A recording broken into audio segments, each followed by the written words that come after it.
कृष्णाय वासुदेवाय हरये परमात्मने।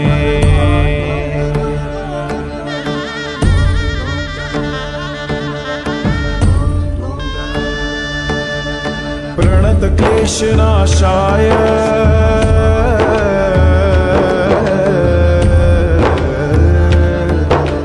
प्रणतक्लेशनाशाय गोविन्दाय नमो नमः।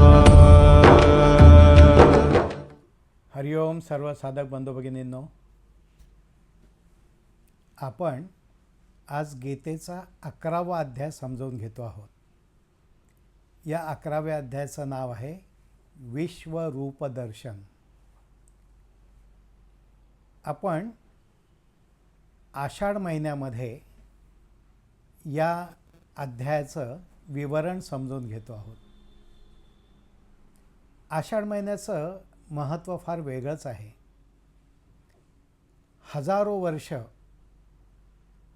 वर्ष कदाचित जास्त होतील, पण निदान काहीशे वर्ष तरी हजारो आणि लाखो वारकरी पंढरीच्या दिशेने ते जात असतात. पायी वारी असते ना त्यांचीही. ऊन, वारा, पाऊस कितीही अडचणी आल्या तरी ते थांबत नाहीत, थकत नाहीत. ऊन, वारा, पाऊस झेलत जवळजवळ 200 किलोमीटरचा प्रवास त्यांचा चालू असतो. आणि त्याहीपेक्षा जास्त निर्णय ठिकाणून येणारे वारकरी चालत असतात. काय असते त्यांना आस? एकच असते, पंढरीच्या विठुरायाचं दर्शन व्हावं. एकदा का ते दर्शन झालं की ते त्यांचा सगळा क्षीणभाग हरपतात, आनंदून जातात. पहावया श्रीमुख विठ्ठलाचे ते रूप, अशा प्रकारची त्यांची ती भावना असते. अशाच प्रकारचा काहीसा हा 11वा अध्याय की ज्याच्यामध्ये अर्जुनाला आस होती श्रीकृष्णाच्या म्हणजे भगवंताच्या मूळ रूपाच्या दर्शनाची. तोच हा अध्याय आहे विश्वरूप दर्शन. चला याही अध्यायाचा आनंद घेऊयात. आपण 10व्या अध्यायामध्ये एक सुंदर विवेचन समजावून घेतलेलं आहे. तो अध्याय होता विभूती योग, म्हणजेच अणुरेणूतील एकरूपता, समानता. परमेश्वराचं मूळ रूप अतिशय व्यापक आहे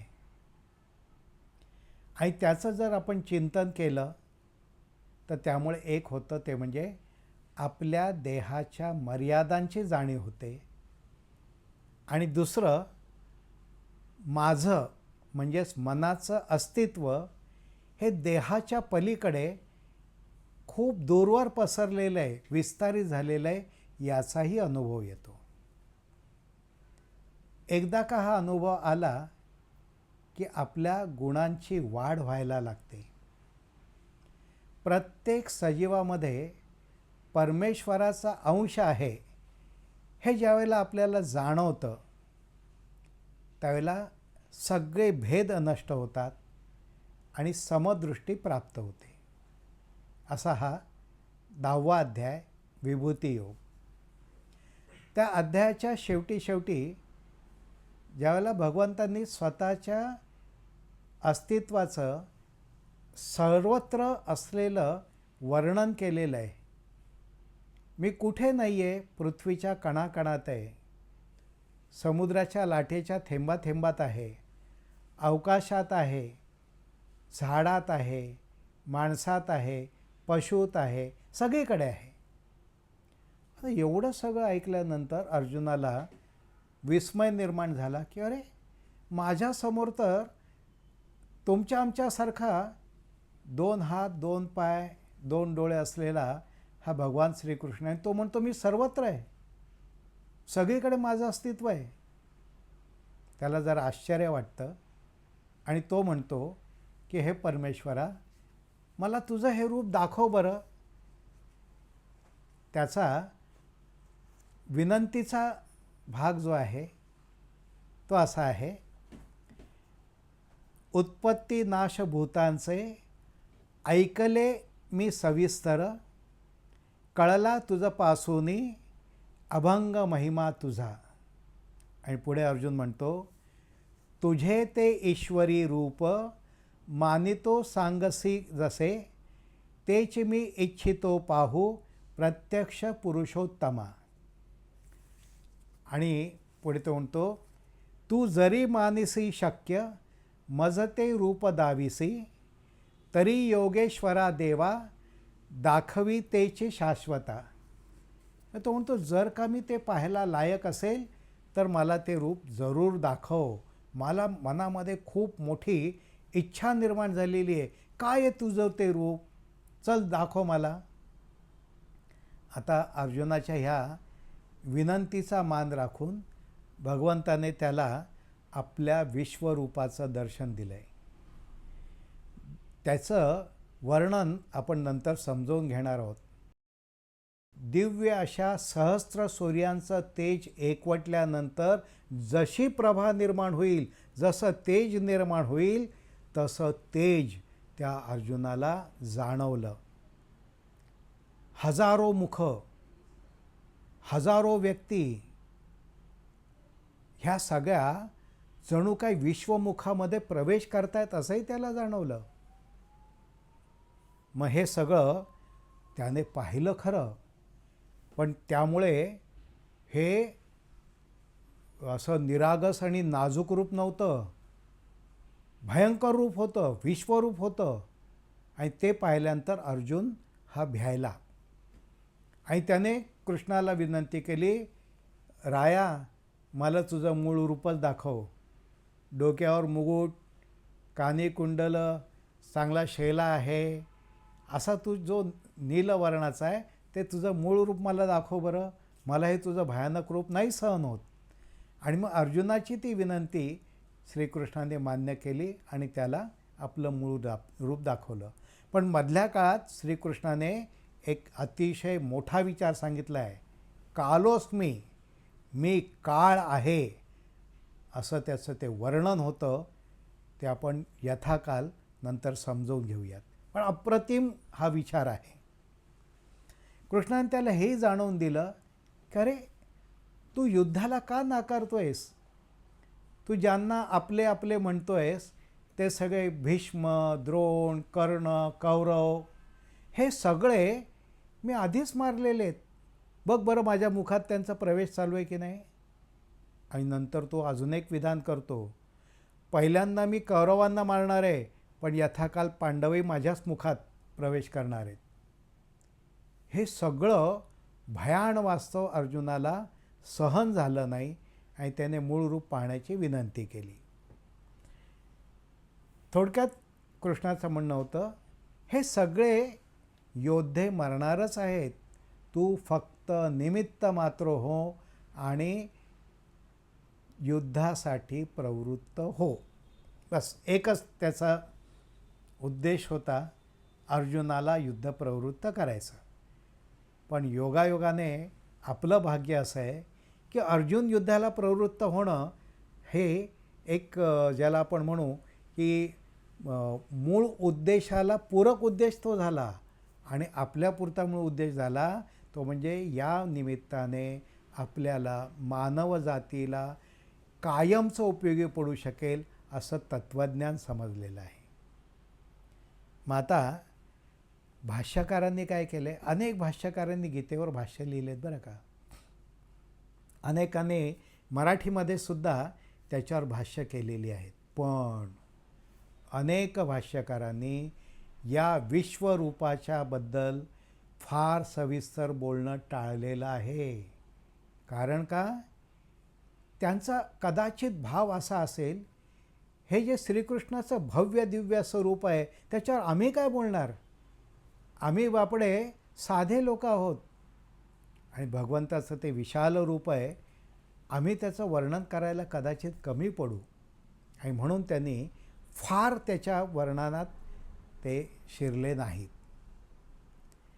मग याबद्दल स्वामीजींनी काय म्हटलं आहे, कृष्ण कारस्थान, मी तुम्हाला पुन्हा एकदा पुस्तक दाखवणार आहे नंतर, पण आत्ता दाखवतो. हे स्वामीजींचं पुस्तक आहे कृष्ण कारस्थान. कृष्ण रहस्य आणि कृष्ण कारस्थान अशा 2 भागात श्रीकृष्णाचं चरित्र स्वामीजींनी वर्णन केलेलं आहे. त्याच्यामध्ये त्यांनी श्रीकृष्णाच्या या विशाल रूपाचं वर्णन जसं केलेलं आहे त्याचप्रमाणे कृष्ण कारस्थान आणि जीवनगीता या ग्रंथांमध्ये या अध्यायाचे मूळ महत्त्वाचे विचार जे आहेत ते स्वामीजींनी मांडलेले आहेत. आपण ते समजून घेणार आहोत. कारण का? कारण याचं भाष्य प्रत्येक श्लोकावर करणं हे आपल्या आवाक्याबाहेरचं आहे आणि म्हणून त्याचे जे मूळ विचार आहेत, संदर्भासाठीचे विचार आहेत, ते आपण समजून घेऊयात. स्वामीजींनी काय म्हटलेलं आहे, तर स्वामीजींनी असं म्हटलेलं आहे की या निमित्ताने साधक मंडळी लक्षात घ्या, निसर्ग हा वरवर पाहताना क्रूर वाटतो, पण तो दयाळूसुद्धा नाही आहे आणि क्रूर नाही आहे. तो आहे न्यायी. निसर्ग कसा आहे? न्यायी आहे आणि तो समतेचं तत्त्व राखणारा आहे. म्हणून या न्यायरूपाचं आपण वर्णन समजून घेतो. स्वामीजींनी असंही सुचवलेलं आहे की एकदा ज्ञानाची जिज्ञासा पूर्ण झाली की तिथे थांबू नका. जे काही प्रश्न असतील, शंका असतील त्या विचारा, पण तिथे थांबू नका. त्यानंतर झालेल्या ज्ञानानुसार वर्तनाला म्हणजेच वागण्याला सुरुवात करा. आपल्या रोजच्या जीवनामध्ये ते ज्ञान आणा. आता हे सगळं जगताना माणसाच्या आयुष्यात संघर्ष निर्माण होईल की नाही हो? पावलोपावली संघर्ष असतो. कुटुंबामध्ये असतो, शेजाऱ्यांशी असतो, ऑफिसमध्ये असतो, प्रवासात असतो, बाहेर असतो, सगळीकडे. कुठे विवाद होत नाहीत, कुठे संघर्ष होत नाहीत, कुठे भांडण होत नाही. मग हे भांडण टाळणं शक्य आहे का? अवघड आहे. पण मग त्यासाठी एक करायला सांगितलं आहे आणि ते म्हणजे अहंकार शून्य होऊन भांडा. तत्त्वज्ञानाची बूज राखून भांडा. सत्य राखा, असत्याचा आश्रय घेऊ नका. का? जर भांडण टाळता येत नसेल तर निदान मी माझ्या स्वार्थासाठी भांडणार आहे हे टाळा. मला काहीतरी मिळावं म्हणून मी भांडणार आहे हे टाळा. मग कशासाठी? सगळ्यांचं कल्याण व्हावं म्हणून. अरे युद्ध कोणाला चुकलेलं आहे? भगवान शंकर असो, श्रीराम असो, श्रीकृष्ण असो, श्री विष्णू असो, ही देवतांची रूपं आहे. त्यांना काही युद्ध टाळता आलं का? त्यांना संघर्ष टाळता आले का? नाही. शंकराचार्यांसारखे महान तत्त्वज्ञानी, त्यांना संघर्ष टाळता आले का? नाही. गौतम बुद्ध किंवा महावीर यांना संघर्ष टाळता आले का? नाही. संघर्ष करतच पुढे जावं लागलेलं आहे त्यांना. अहो इतिहासात डोकावलं तरी तेच आहे. आपले सगळ्यांचे आदरणीय छत्रपती शिवाजी महाराज असो, छत्रपती संभाजी महाराज असो, पहिले बाजीराव असो, इतिहासातले 1857च्या स्वातंत्र्य समरातले अनेक योद्धे असोत, ब्रिटिशांविरुद्ध लढलेले योद्धे असोत, कोणाला संघर्ष चुकलेला आहे? आणि स्वातंत्र्यानंतरसुद्धा आपल्या आजूबाजूला असलेल्या अनेक देशांबरोबर भारताला संघर्ष करत राहावं लागलेलं आहे. आपल्या जवानांना रात्रंदिवस डोळ्यात तेल घालून संरक्षण करावं लागतं, संघर्ष करावाच लागतो. मग एकच आहे, हा संघर्ष मी माझ्या स्वार्थासाठी करणार नाही. समाजाचं कल्याण, राष्ट्राचं कल्याण, मानवतेचं कल्याण यासाठी संघर्ष करावा. पण मला काहीतरी कोणीतरी बोललेलं आहे, त्या अपमानाने मी रागवतोय आणि मग मी संघर्ष करतोय, नको. मला काहीतरी मिळवायचं आहे, मला काहीतरी प्राप्त करायचं आहे, त्यासाठी मी भांडतोय. नको. सर्व कल्याणासाठी संघर्ष चालेल, पण अहंकार मुक्त होऊन. आणि मग अशा वेळेला काय होतं, तत्त्वज्ञान आपण आपल्या हृदयात कायम जागतं ठेवतो मित्रांनो. तत् अधिक व अधिक ज्ञान, म्हणजेच सर्वत्र असणारं ज्ञान निर्माण करतं ते तत्त्वज्ञान आपल्या आयुष्याचा भाग झाला पाहिजे. आता या सगळ्या अध्यायामध्ये अनेक महत्त्वाचे श्लोक आलेले आहेत, परंतु एक महत्त्वाचा संदर्भ आलेला आहे, तिथे मी जरा वळतो, आणि तो आहे दिव्य दृष्टीचा. अर्जुनाने श्रीकृष्णाला सांगितलं की मला तुझं भव्य रूप दाखव, आणि कृष्णाने त्याला दाखवायला सुरुवात केली. परंतु सामान्य डोळ्यांनी, चर्मचक्षूंनी ते अर्जुनाला काही कळेना. तो म्हणाला, भगवंता तू मला दाखवतोयस, अरे पण मला काही दिसत नाही आहे. मला ते दिसण्यासाठी तू सामर्थ्य दे, मला तेज दे. मी जर पाहू शकणं योग्य आहे असं तुला वाटत असेल तर मला ते पाहण्यासाठी दृष्टी दे. आता ही दिव्य दृष्टी आजच्या काळामध्ये आपल्याला काही न समजणारी नाही आहे. अहो, अतिशय सूक्ष्म जंतू जे असतात ते पाहायला सूक्ष्मदर्शक यंत्र लागतं. अहो, साधी बारीक अक्षरं असतील तर आपण भिंगातून पाहू शकतो, आणि एवढं कशाला, वयोमानाप्रमाणे, काळाप्रमाणे पुस्तकाचं वाचन करायला हे भिंग म्हणजे चष्मा लागतो की नाही. आता ही दिव्यदृष्टी नाही आहे, पण आपल्या सामान्य डोळ्याने दिसणार नाही अशा गोष्टी आपण पाहतो का पाहत नाही? आज पाहतो. आज व्हर्च्युअल रिॲलिटीमध्ये ज्यावेळेला एखादा समोर काही यंत्र लावतो आपण, त्यावेळेला त्याच्यातून वेगळ्या वेगळ्या गोष्टी दिसतात. व्हर्च्युअल रिॲलिटी म्हणतात. भासात्मक दृश्य असतं ते, पण दिसतं ना ते त्याच्यातून. अहो, काय अवघड आहे. आज वर्ल्ड कपमध्ये फुटबॉलच्या मॅचेस चालू आहेत जगभरात.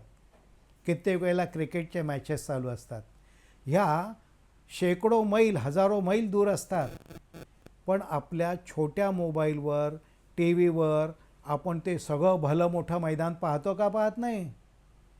एवढं भलं मोठं मैदान, हजारो फुटाचा त्याला घेरा असतो, पण ते मैदान आपण जसंच्या तसं टी व्हीवर, स्क्रीनवर पाहतो की नाही मोबाईलच्या? ती आता टेक्नॉलॉजी आहे. पण कृष्णाने मात्र अर्जुनाच्या विनंतीवरनं त्याला दिव्य दृष्टी दिलेली आहे. श्रीकृष्ण म्हणतात, परी तू चर्मचक्षुने पाहू न शकसी मज, घे दिव्य दृष्टी ही माझा ईश्वर योग तू पहा.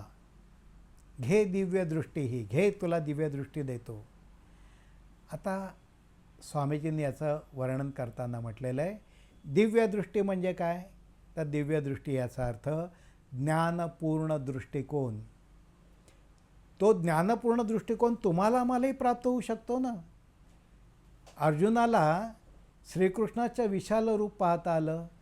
आपल्याला ज्ञानपूर्ण दृष्टिकोन जर आपण बाळगला तर गीतेचं तत्त्वज्ञान आपण समजून घेऊ शकतो, आणि श्रीकृष्णाच्या विशाल रूपाचा अर्थही समजून घेऊ शकतो. मग त्यासाठी स्वामीजींनी असं म्हटलं की श्रीकृष्णाचं विशालत्व जाणायचं असेल तर काय करा? भय, लोभ आणि अहंकार हे काढून टाका, ते टाळा. सद्गुणांचा आश्रय घ्या. दुर्गुणांच्या आश्रयाने विशाल रूप नाही दिसणार. उलट आपण अतिशय मनाने सुद्धा क्षुद्र होतो, आणि आपल्याला अयोग्य गोष्टींमध्ये रस निर्माण होतो. पण ज्यावेळेला आपल्याला ज्ञानपूर्ण दृष्टी मिळेल त्यावेळेला काय होईल? त्यावेळेला आपली ज्ञान विशालता निर्माण होणार आहे. म्हणून खरं दर्शन जे आहे त्यासाठी समदृष्टी, समतेचं दर्शन, समतेची वृत्ती ही अंगीकारावी असा त्याचा सूक्ष्म अर्थ आहे. व्यवहारात अशा विशालतेचं रूप आपण पाहतच असतो आणि म्हणून दिव्यदृष्टीची प्राप्ती करायची असेल तर कर्मयोगाचं आचरण करा, अभ्यास करा, उपासना करा, वाचन, चिंतन आणि वर्तनाची जोड द्या. त्यामुळे दिव्यदृष्टी म्हणजे समदृष्टी प्राप्त होईल आणि मग माझ्या शरीरात असलेलं माझ्या मनाचं अस्तित्व हे क्षुद्रपणासाठी न वापरता विशाल अर्थासाठी मी वापरायचं याची मला जाण निर्माण होईल. ही जाण म्हणजे ज्ञान हे आपल्या दृष्टीने महत्त्वाचं आहे. आता अजून एक या निमित्ताने लक्षात घेऊया. श्रीकृष्णाने फक्त अर्जुनालाच विशाल रूप दाखवलं होतं का? नाही. त्याने बालपणी यशोदा मातेला सुद्धा त्याचं विशाल रूप दाखवलं होतं. आठवतं आहे का? श्रीकृष्णावर बालकृष्णावर नेहमी आरोप व्हायचे, तू लोणी चोरतोस, लोणी खातो, तुझ्यावर बद्दल हा आरोप आहे, तो आरोप आहे. असंच एकदा सगळ्या गवळणी यशोदा मातेकडे आल्या म्हणाल्या, हा तुमचा कृष्ण काय करतोय पहा, त्याच्यात तोंडाला सगळं लोणी लागलेलं आहे आणि त्यानेच लोणी चोरलेलं आहे वगैरे वगैरे. तर त्यावेळेचा तो अभंग फार सुंदर आहे. मैया मोही मैं नाही माखन खायो. मला या सगळ्यांनी जबरदस्तीने माझ्या तोंडाला हे लोणी फासलेलं आहे असं तो म्हणतो. त्याचं ते निरागस होतं. सगळ्यांना ते पाहून हसूही येत होतं. यशोदा म्हणाली, तू म्हणतोस ना तू नाही खाल्लं, एक कर बरं, तू तोंड उघडून तर दाखव. आता आजच्या काळात हे कोणी म्हणणार नाही. तोंड उघडलं तर गोळ्या तरी दिसेल, चॉकलेट तरी दिसेल, वडापाव तरी दिसेल, नाही तर काहीतरी दिसेल.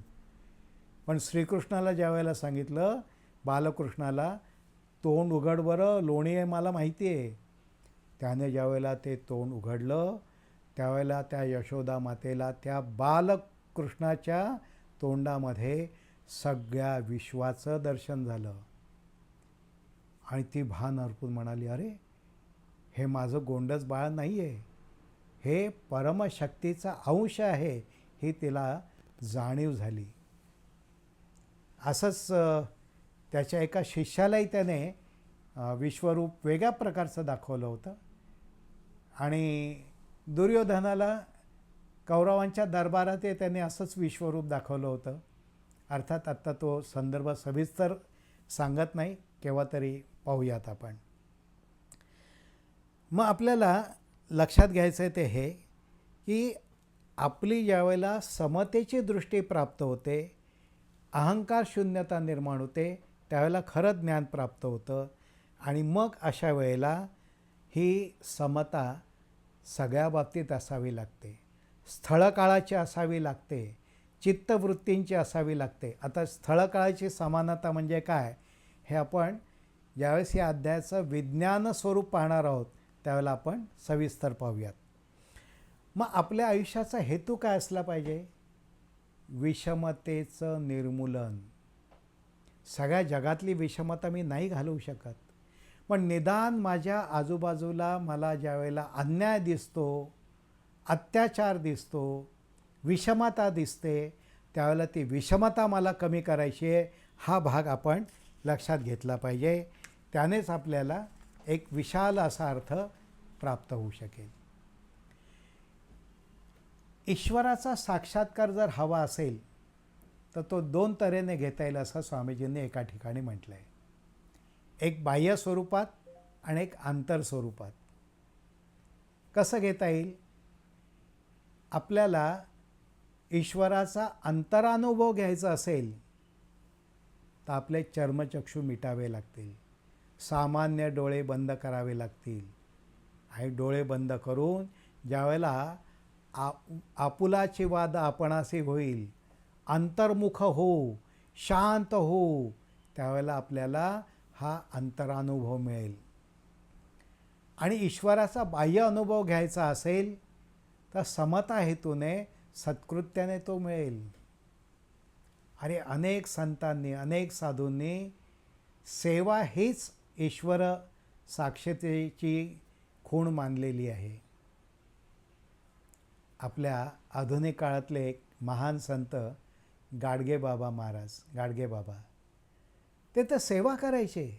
त्या सेवेतच त्यांना त्यांचं गोपालकृष्ण भेटायचा आणि तेच सगळ्या जगाला ते सांगायचे. असे अनेक संत आजवर होऊन गेलेले आहेत. खरे संत हे कुठेही कोणाकडे मागणी करत नाहीत, कुठेही कोणाचं लुटत नाहीत, लुबाडत नाहीत, खेचून घेत नाहीत, ना चोऱ्या माऱ्या करतात. त्यांचा उद्देश एकच असतो, जेवढी मला सेवा करता येईल तेवढी मी सेवा करीन, निरहंकार भावनेने, निरपेक्ष भावनेने. अनेक संत आहेत, आपले आदर्श असले पाहिजेत ते. मग देवाला आणि विश्वरूपाला पण भ्यायचं आहे का? अर्जुन भ्यायला, पण तुम्ही आम्ही भ्यायचं नाही आहे. कारण सृष्टीचं ते अंतिम रूप आहे, ते गूढ आहे, ते जाणून घ्यायचं आहे. तेच आपलं ईश्वर रूपाचं जाणणं असणार आहे. मग श्रीकृष्णाने अर्जुनाला विश्वरूप दाखवलं. पण हे विश्वरूप दाखवताना मागचा अध्याय आणि हा अध्याय याच्यातला एक परस्पर विरोधातलं साम्य आहे, ते आपण समजून घ्या. फार सुंदर आहे. अनेक ठिकाणी हे आपल्याला सूक्ष्म अभ्यासाने कळतं. 10वा अध्याय म्हणजे विभूती योग. त्यात काय सांगितलेलं आहे? तर त्यात सांगितलेलं आहे सर्वत्र ईश्वर सामावलेला आहे. अणुरेणूतही, अणुरवणू असो किंवा अवकाश असो, आकाश असो, सगळीकडे ईश्वर आहे. म्हणजे ईश्वराचा अंश प्रत्येक ठिकाणी, एकाच अंशात मी वसलेलो असे, असं त्याचं सार्थवर्णन आहे. म्हणजे सर्वत्र ईश्वर. आता विश्वरूप दर्शन 11वा अध्यायात काय म्हटलेलं आहे? मी सर्वत्र आहे. म्हणजे एक श्रीकृष्णाचं रूप सगळीकडे आहे, सगळीकडे. 10व्या अध्यायात तो म्हणतो मी इथे, मी तिथे, मी इथे, यत्र तत्र सर्वत्र मी आहे. आणि 11व्या अध्यायात तो म्हणतो सगळं जग माझ्यात सामावलेलं आहे. म्हणजे कसं काय हो? हा परस्पर विरोध नाही आहे का विज्ञानातला?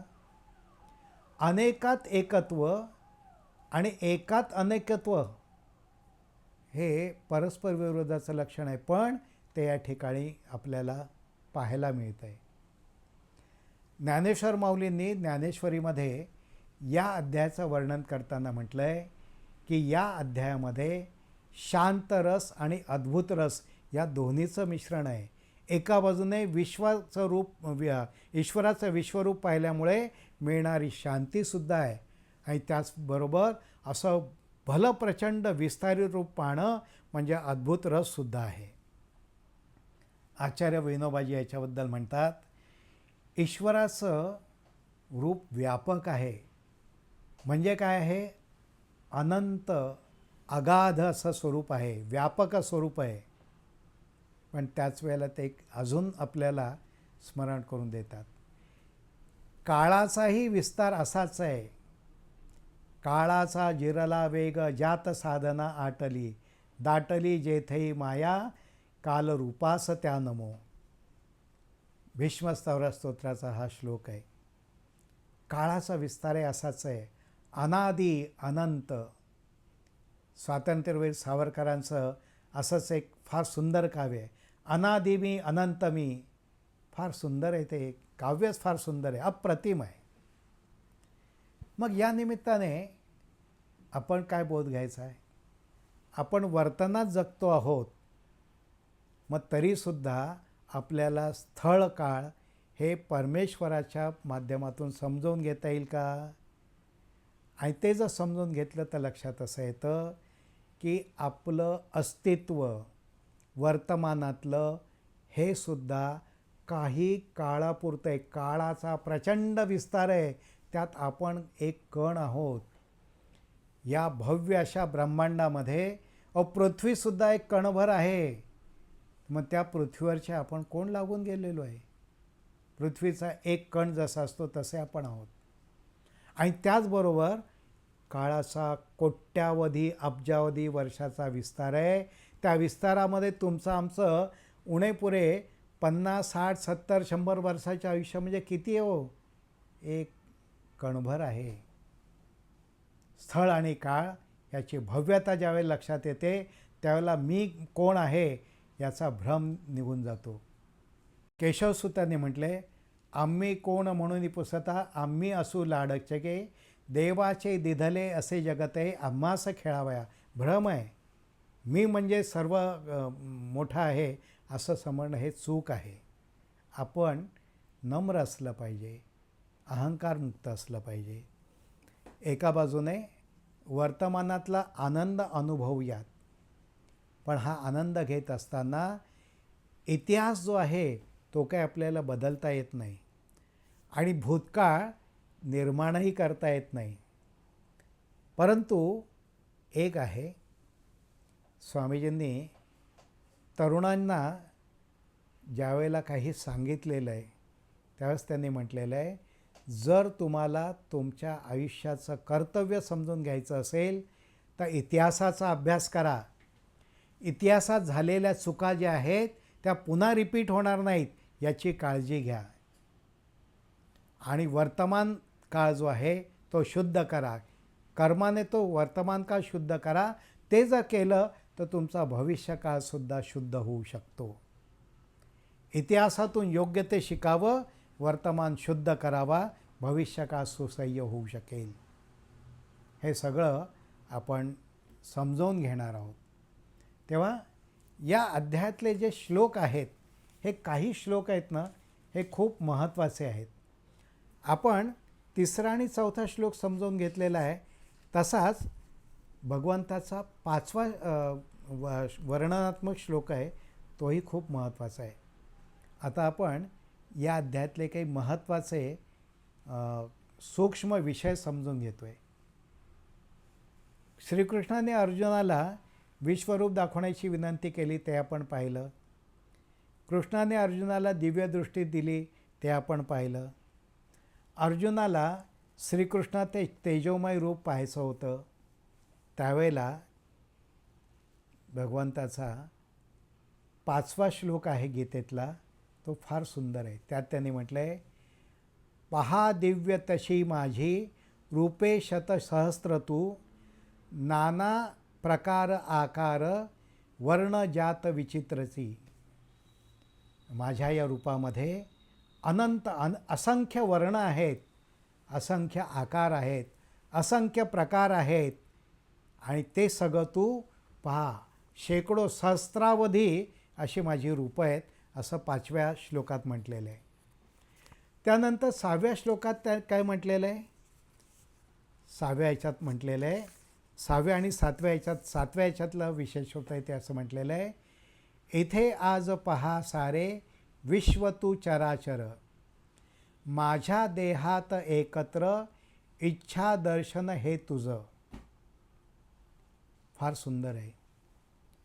12वा श्लोक जो आहे तो तर या अध्यायातला अप्रतिम श्लोक आहे. काय वर्णन आहे बघा. प्रभा सहस्र सूर्यांची नभी एकवटे जरी, तरी त्या थोर देवाच्या प्रवेशी न तुळेची ती. फार सुंदर वर्णन केलेलं आहे. आता एवढं सगळं वर्णन त्या ह्याने ऐकलं.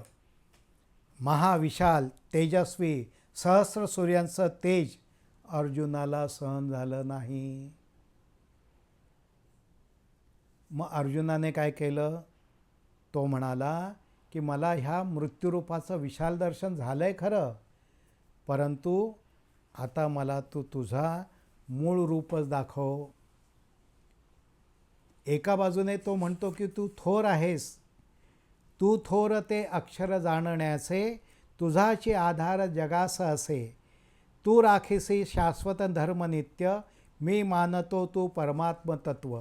हे सगळं म्हटलं त्यांनी, पण सगळं म्हटल्यानंतर अफाट रूप पाहिल्यानंतर तो 30व्या श्लोकामध्ये या श्रीकृष्णाच्या भयान रूपाचं सुद्धा वर्णन करतो. समस्त लोकासा गिळूनी ओठ तू चाटितोसी जळत्या जिभांनी, वेढुनी विश्वास समग्र तेजे, भाजे प्रभो उग्र तुझी प्रवाही. हे सगळं तो वर्णन करतो. आता अर्जुन म्हणतो, अरे तू आहेस तरी कोण? मला काही कळत नाही आहे, तुझं नक्की रूप तरी काय आहे? आणि त्याच्यात श्रीकृष्णाने दिलेलं उत्तर आहे ते त्यांच्याच शब्दाने आपण समजून घेणं हे खूप योग्य ठरेल. श्रीकृष्ण म्हणतात, मी काळ लोकांतक वाढलेला, भक्षावया सिद्ध इथे जनास, हे नष्ट होतील तुझ्या विनाही, झाले उभे हे उभत्रयवीर.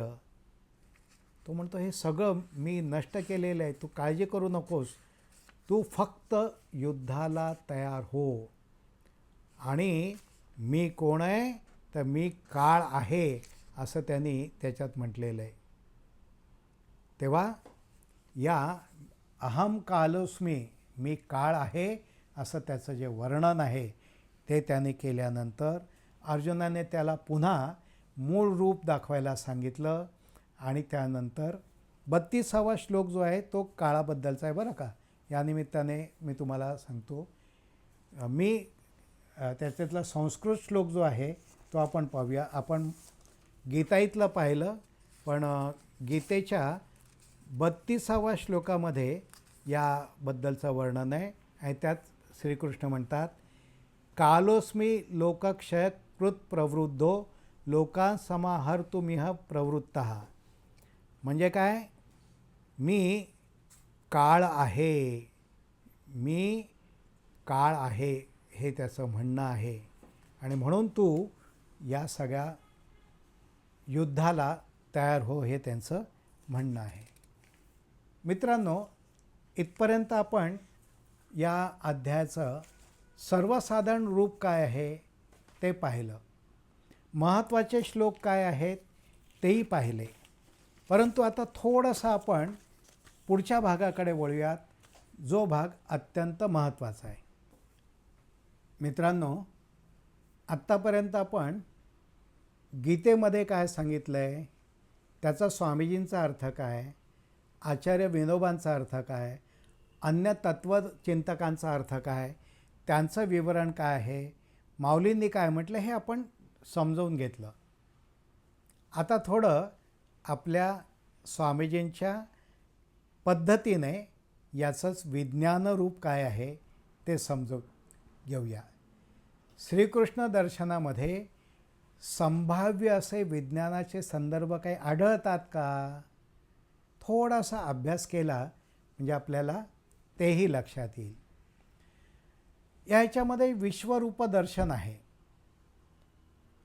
आता याचा संदर्भ असा आहे की ईश्वराचं तत्त्व आणि निसर्गाचं तत्त्व हे विश्वामध्ये सर्वत्र भरून राहिलेलं आहे आणि अणुरेणूत सामावलेलं आहे, असा याचा भावार्थ आहे.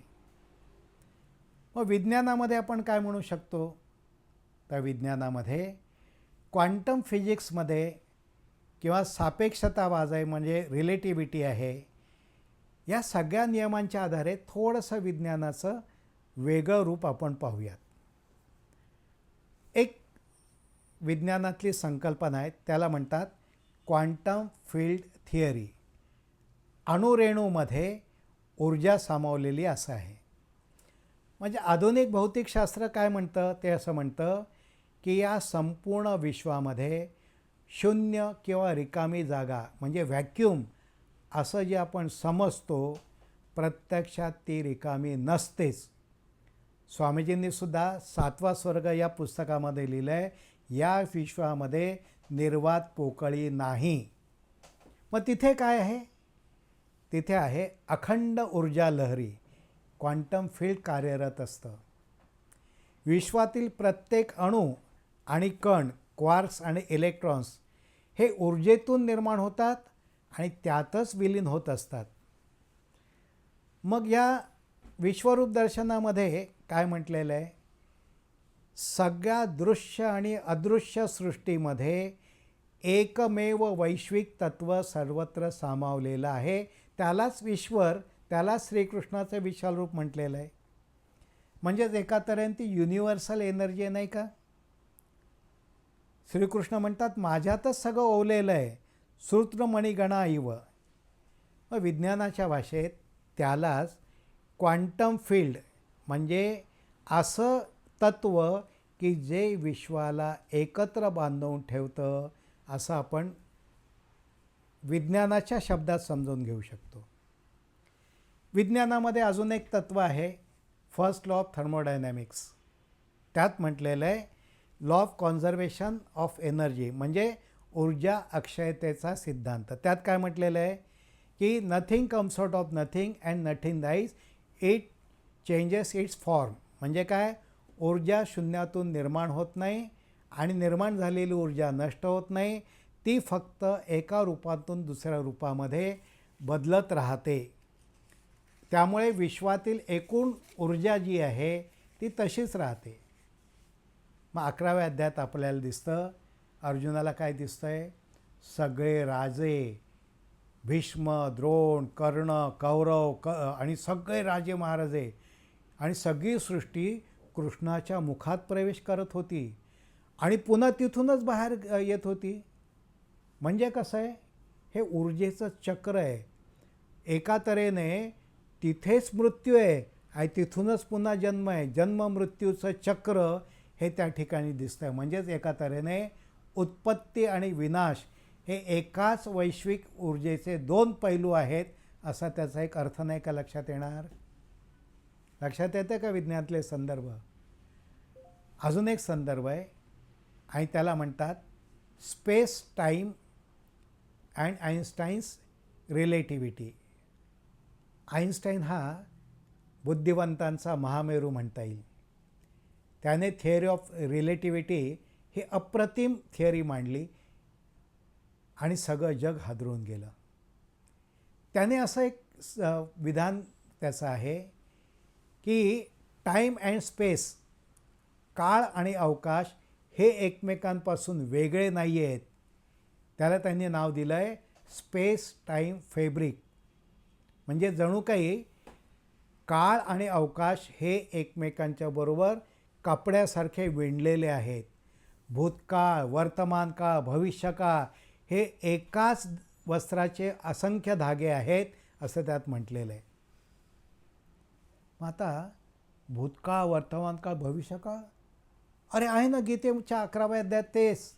त्यात काय म्हटलेलं आहे, भूतकाळ, भविष्यकाळ आणि वर्तमानकाळ. श्रीकृष्णाच्या विशाल रूपात अर्जुन पाहतोय तो वर्तमान काळ आहे. पण त्याच वेळेला त्याला दिसत होतं की भविष्य काळात अनेक योद्धे जे मरणार आहेत ते आधीच श्रीकृष्णाने मारलेत आणि त्या मुखात प्रवेश करतात. म्हणजे काय, वर्तमान काळात तो भविष्य काळाचं स्वरूप आकलन करून घेत होता.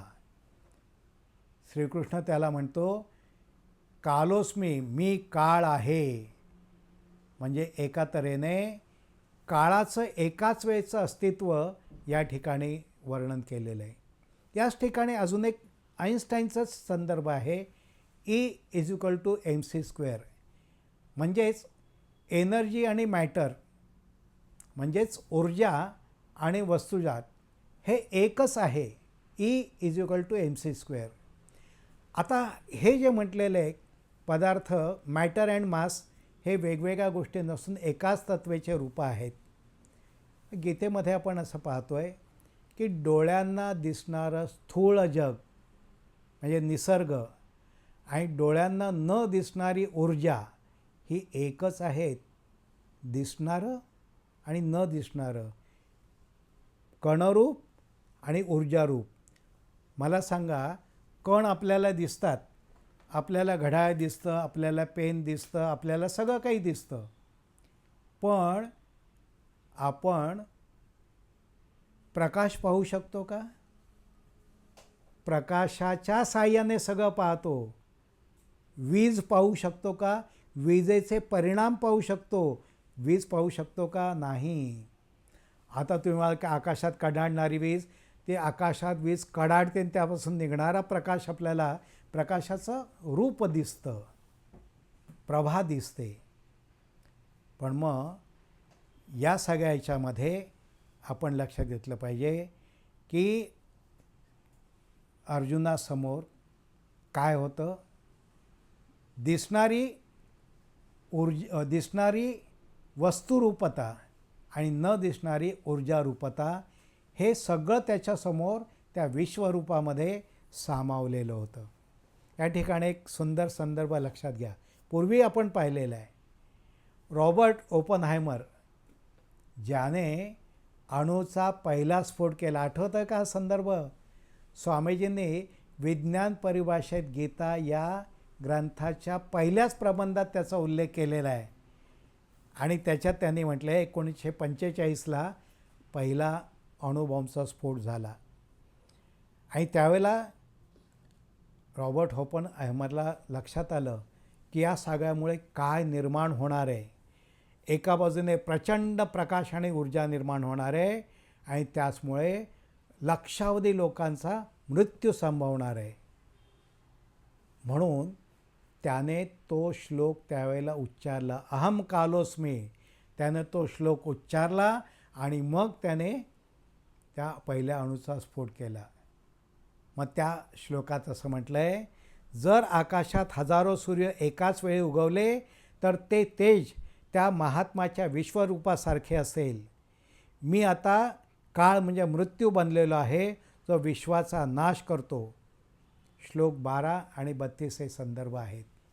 एक लक्षात ठेवा, या ठिकाणी ओपनहायमरने हे सगळं म्हटलेलं आहे खरं, परंतु याचा अर्थ आपण लक्षात घेतला पाहिजे. स्वामीजींनी तो म्हटलेला आहे की ओपनहायमरला गीता वचनाचा त्यागरूप हा अर्थ कळला नाही.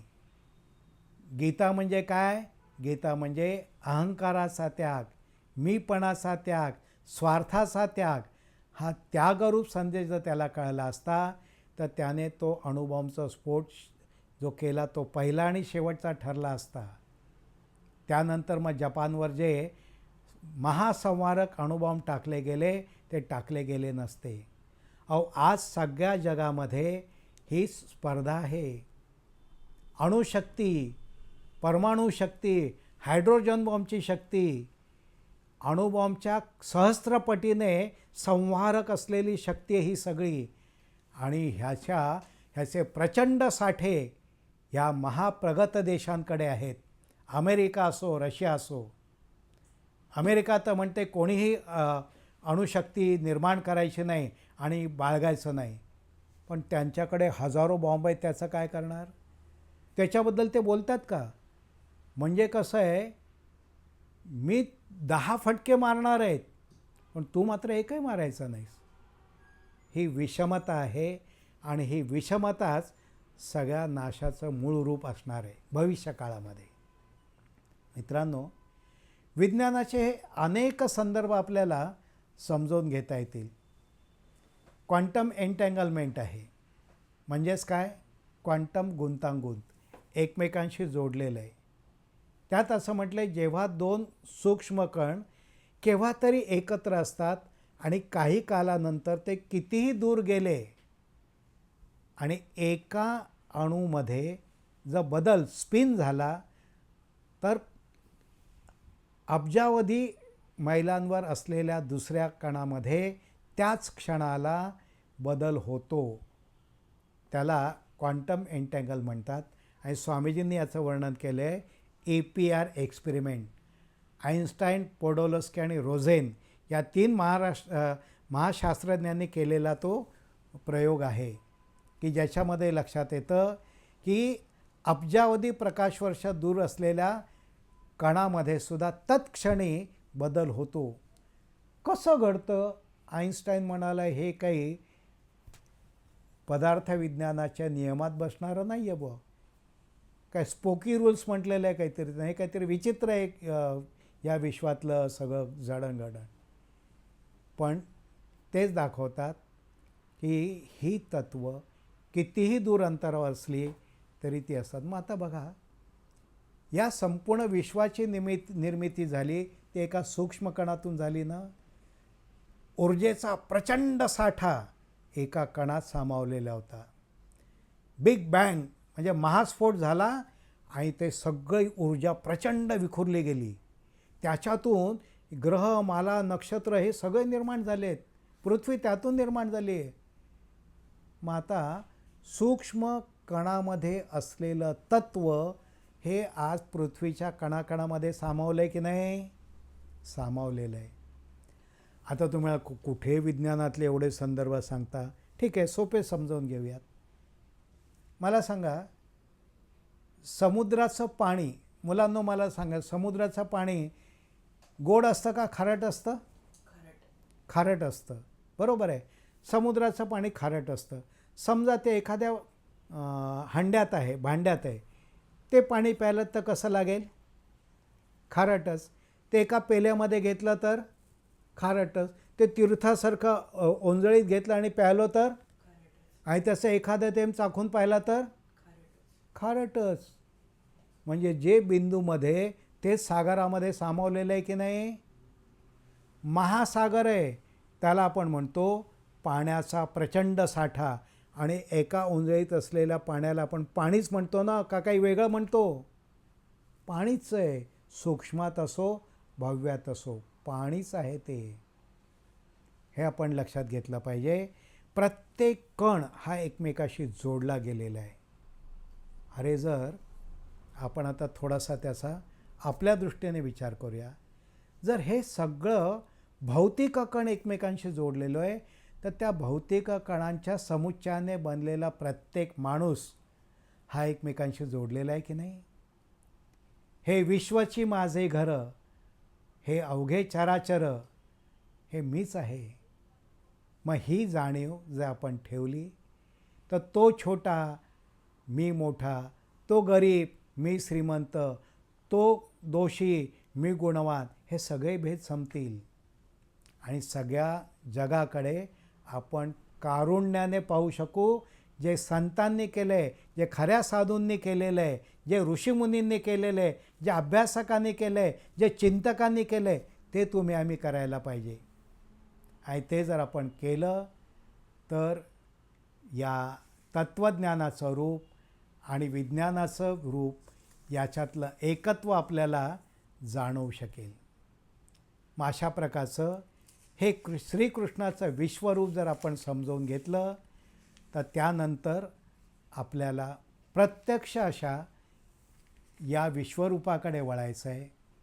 आणि त्याचबरोबर नंतर आपल्याला या विश्वरूपाचा अर्थ समजून घेतल्यानंतर प्रत्यक्ष त्याचं वर्णन समजून घ्यायचं आहे. आणि त्याच वेळेला त्या वर्णनाशी आपण एकरूप होत ध्यानही करायचं आहे, जो शेवटचा भाग समरूपाचा असेल. या सगळ्याच्यामध्ये आपण सगळं सविस्तर समजून घेतल्यानंतर काही सूक्ष्म अर्थ लक्षात घेऊयात, जे विचारवंतांनी सांगितलेत. आणि ते आहे, या परमेश्वरामध्ये चंद्र आणि सूर्य दोन्ही एकाच वेळेला सामावलं आहे. म्हणजे काय? चंद्राची शीतलता आहे, प्रेम आहे, सौहार्द आहे. आणि सूर्याचं तेज आहे, ज्ञान आहे, सत्यरूप आहे. हे सगळं एकाच ठिकाणी असतं. श्रीकृष्णाची तटस्थता या निमित्ताने लक्षात घेतली पाहिजे. कौरव असो किंवा पांडव असो, कोणालाही त्यांनी सोडलेलं नाही आहे. एकामागोमाग एक सगळेच त्याच्या मुखामध्ये प्रवेश करणारे, कधी कोणी आधी कोणी नंतर, त्याने कोणालाही क्षमा केलेली नाही. तटस्थ असं या श्रीकृष्णाचं रूप आहे. ज्यावेळेला महाभारताचं युद्ध संपलं, सगळ्या कौरवांचा विनाश झाला होता. आणि केव्हा तरी श्रीकृष्ण पांडवांबरोबर सांत्वनासाठी कौरवांच्या मातेकडे म्हणजे गांधारीकडे गेला होता. त्या गांधारीला कळलं की सगळ्या कौरव, माझे सगळे 100चे 100 पुत्र नष्ट झालेले आहेत. काय त्या मातेची व्याकुळ स्थिती झाली असेल, विचार करा. अरे किती दोषी असले तरी ते तिचे पुत्र होते. आईला मुलाचे दोष चटकन दिसत नाही, कारण तिच्या मनात प्रेमभाव असतो. पण पुत्र सगळे गेलेत म्हटल्यानंतर गांधारीला अतिशय त्रास झाला, ती व्याकुळ झाली आणि तिने तिच्याही नकळत शापवाणी उच्चारली, हे श्रीकृष्णा, तू हे युद्ध थांबवू शकला असतात, तुझ्यात ते सामर्थ्य होतं, पण तू ते थांबवलं नाहीस. जसा कौरव कुळाचा नाश झाला तसा तुझ्याही यादव कुळाचा नाश झालेला तू तुझ्या डोळ्याने पाहशील, असा शाप दिला. श्रीकृष्णाने एकच म्हटलं, तुम्ही जे आत्ता म्हणालात ते मला स्वीकार्य आहे. त्याने त्या शापापासून पळवाट काढली नाही. गांधारीला नंतर तिचं हे म्हणणं जे भावनेच्या आहारी जाऊन म्हटलं होतं ते लक्षात आलं. ती म्हणाली, नाही नाही, मी शाप परत घेते. तो म्हणाला, नको. उच्चारले शब्द गेले. आणि मग ज्यावेळेला यादव कुळामध्ये यदुवंशातल्या सगळ्या लोकांनी, त्याच्या पुत्रांनी, नातवांनी, पतवंडांनी अयोग्य असं दोषी रूप धरलं, ज्यावेळेस ते व्यसनाच्या आहारी गेले, ज्यावेळेला त्या ऋषीमुनींचा धिक्कार करायला लागले, त्यांचा मान ठेवीनासे झाले, त्यावेळेला श्रीकृष्ण आणि बलरामाने त्या परिसरातलं सगळे असे दंड उपटून काढले आणि यादव कुळांना झोडपून काढलं. सगळ्यांनी एकमेकाला मारत मारत यदुकुळाचा नाश झालेला आहे. श्रीकृष्ण तेही तटस्थ रूपानेच समजून घेतलेलं आहे. ही त्याची तटस्थता आपण लक्षात घेतली पाहिजे. एका बाजूने कौरवांमध्ये काय आहे तर विकार आहेत आणि पांडवांमध्ये काय आहे, सत्प्रेरणा आहे. संपूर्ण गीता, संपूर्ण महाभारत हे एका तऱ्हेने रूपकाचं आहे. आणि मग श्रीकृष्ण कोण आहे? श्रीकृष्ण हे विवेक रूप आहे. आपण दुष्प्रवृत्ती टाळली पाहिजे, दुर्गुण टाळले पाहिजे, सद्गुण आपलेसे केले पाहिजेत आणि त्या सगळ्याला ज्ञानाची, विवेकाची, तर्कशुद्धीची जोड दिली पाहिजे. ही जर आपण दिली तर आपण सत्प्रवृत्त होऊ शकू, यात शंका नाही. आणि मग ही ज्ञानाची जिज्ञासा पूर्ण झाल्यानंतर आपण वर्तनाकडे वळावं. जर सत्य समजलं तर ते आपल्याला सहन होणार नाही, पण ज्ञान जर आपण घेतलं, ज्ञानाची जोड दिली, तर त्या सत्यालाही आपण सामोरे जाऊ शकतो. आणि म्हणून विषमता निर्मूलनाचा हेतू मनात ठेवावा. समतेचं जे महत्त्वाचं तत्त्व आहे ते अंगीकारावं. सृष्टीचं अंतिम गूढ रूप पाहताना आपण कोणालाही, अगदी देवाच्या मूळ रूपालासुद्धा भिण्याची गरज नाही आहे. का? आपण सत्कृत्याची आस बाळगतो आहोत आणि ते झालं की आपल्याला परमेश्वराचं मूळ रूप पाहता येऊ शकेल. पण या ठिकाणी एक महत्त्वाचा संदर्भ सांगतो. एका ग्रंथामध्ये असं वर्णन केलेलं आहे की परमेश्वराचं स्वरूप पाहण्यासाठी तुम्हाला ज्ञानयोग चालेल, परमेश्वराच्या मूळ रूपाशी जाण्यासाठी कर्मयोग चालेल, परंतु परमेश्वराच्या रूपाचं दर्शन व्हायचं असेल तर भक्तिरूपच पाहिजे, अनन्य भक्ती पाहिजे. आणि म्हणून या अध्यायाचा जो 55वा श्लोक आहे तो अतिशय महत्त्वाचा आहे. आणि त्या 55व्या श्लोकामध्ये कशा तऱ्हेने वागावं हे सांगितलेलं आहे. त्याच्यात एका तऱ्हेने सगळ्या या गीतेचं अध्यायाचं सार आहे. हा 55वा श्लोक म्हणतो, माझ्या कर्मात जो मग्न भक्तीने भरला असे, माझ्या कर्मात जो मग्न भक्तीने भरला असे, जगी निस्संग निर्वैर मिळतो मज तत्पर. म्हणजे काय? कर्मात मग्न असावं, भक्तीने भारलेलं असावं, निस्संग निर्वैर अशी वृत्ती असावी.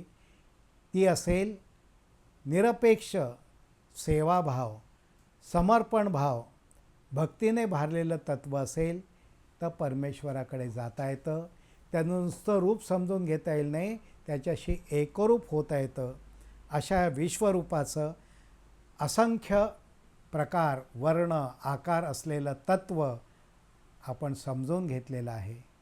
आता त्याच तत्त्वाशी आपल्याला एकरूप व्हायचं आहे. त्याच्याच आधारे आपण आधी जप करणार आहोत नेहमीचा, आणि त्यानंतर आपण श्रीकृष्णाचं जे वर्णन आहे ते वर्णन समजून घेत घेत त्याच्या रूपाशी एकरूप होणार आहोत. तिकडे आपण वळूयात. हरिओम. श्रीकृष्णाच्या विशाल अशा विश्वरूपाचं आपण दर्शन घेणार आहोत. त्याच्याशी एकरूप होणार आहोत. अर्जुनाने अत्यंत व्याकुळ होऊन आर्जव करीत करीत श्रीकृष्णाला म्हटलं की मला तुझं ते विशाल रूप दाखव. त्यानंतर श्रीकृष्ण हे सगळ्या सृष्टीशी एकरूप झाले होते. त्यांची मुळातलीच भव्यता होती आणि ती पाहावी अशी अर्जुनाला इच्छा निर्माण झाली. ती इच्छा लक्षात घेऊन अर्जुनाला दिव्य दृष्टी दिली श्रीकृष्णांनी. आपण ज्ञानदृष्टी घेऊयात आणि मग कृष्णाचं भव्य स्वरूप कसं आहे, विश्वरूप कसं आहे ते ऐकूयात. स्वामीजींनी कृष्ण कारस्थान या ग्रंथामध्ये ते वर्णन केलेलं आहे. कृष्णाने डोळे उघडले,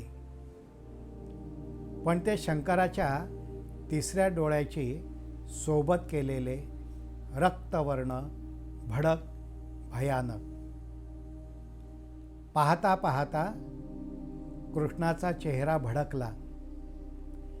भडकत्या शब्दांच्या ज्वाला ओकत कृष्ण ओरडला, तुला मी खरा कोण आहे पाहायचं आहे ना?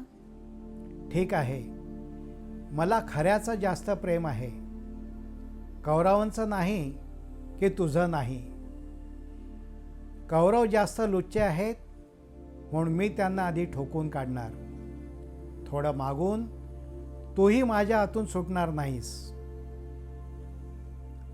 अर्जुनाच्या मनामध्ये हे शब्द ऐकूनच भय निर्माण झालं. कृष्णाच्या चेहऱ्याकडे पाहण्याचं धैर्य त्याच्यात राहिलं नाही. पण आता त्याला त्या चेहऱ्यावरून लक्षही काढता येत नव्हतं.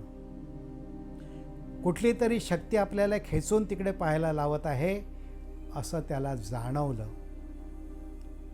कृष्णाची शक्ती पाहता पाहता गुणाकारानं वाढत आहे असं त्याला जाणवलं.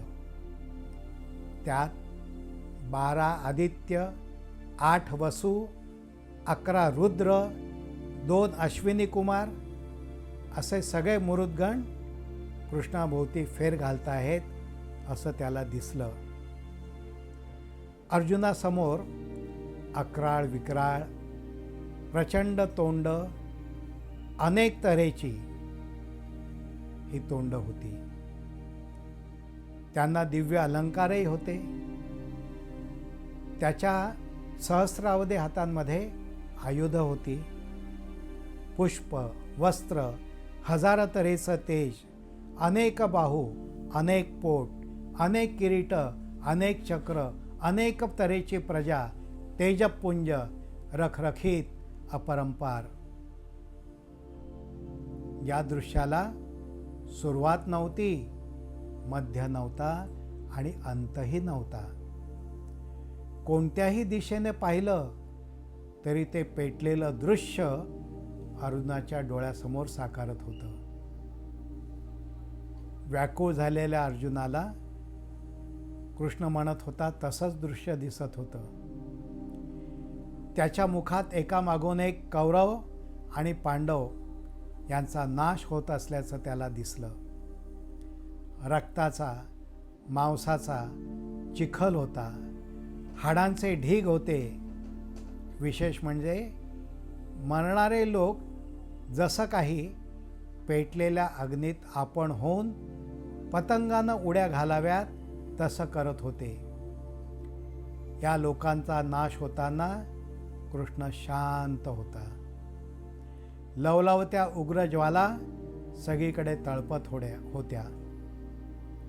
घोगऱ्या गंभीर आवाजात ती विश्वभयाकृती म्हणाली, याद राखा, तुम्हा सगळ्यांना नाहीसं करण्यासाठी मी हा तुमचा काळ इथे आलो आहे.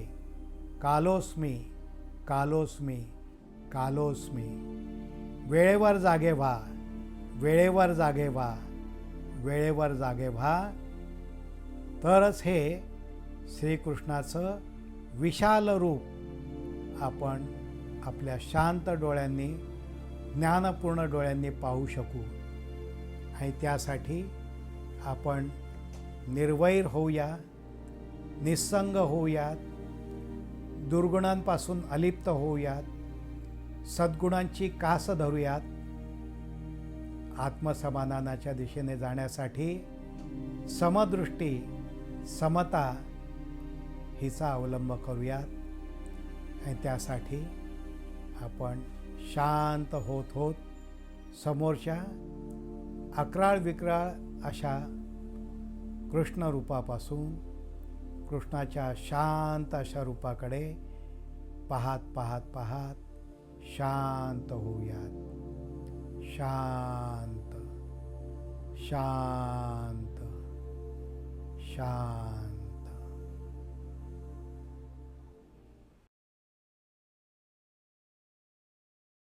तेव्हा आपण शांत बसा, ताठ बसा, डोळे मिटा आणि माझ्याबरोबर म्हणायला सुरुवात करा.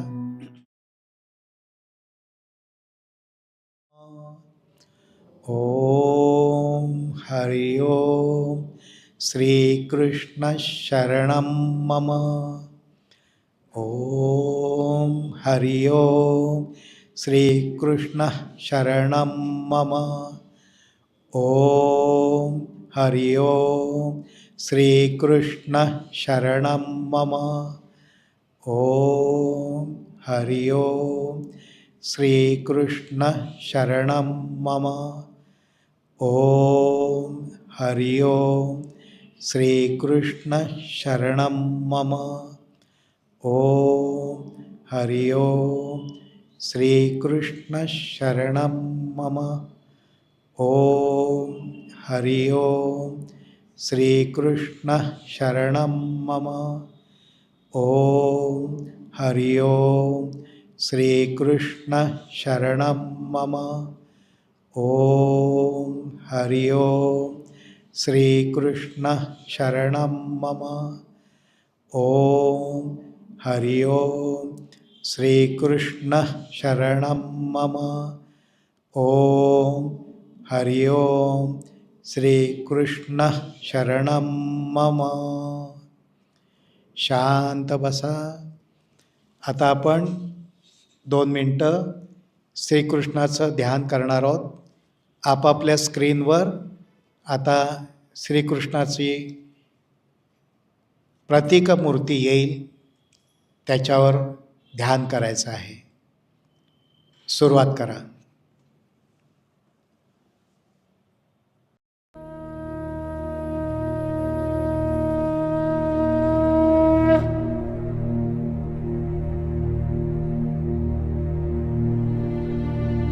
भज गोविन्दं भज गोविन्दं भज गोविन्दं मूढमते. भज गोविन्दं भज गोविन्दं भज गोविन्दं मूढमते. भज गोविन्दं भज गोविन्दं भज गोविन्दं मूढमते. भज गोविन्दं भज गोविन्दं भज गोविन्दं मूढमते. भज गोविन्दं भज गोविन्दं भज गोविन्दं मूढमते. भज गोविन्दं भज गोविन्दं भज गोविन्दं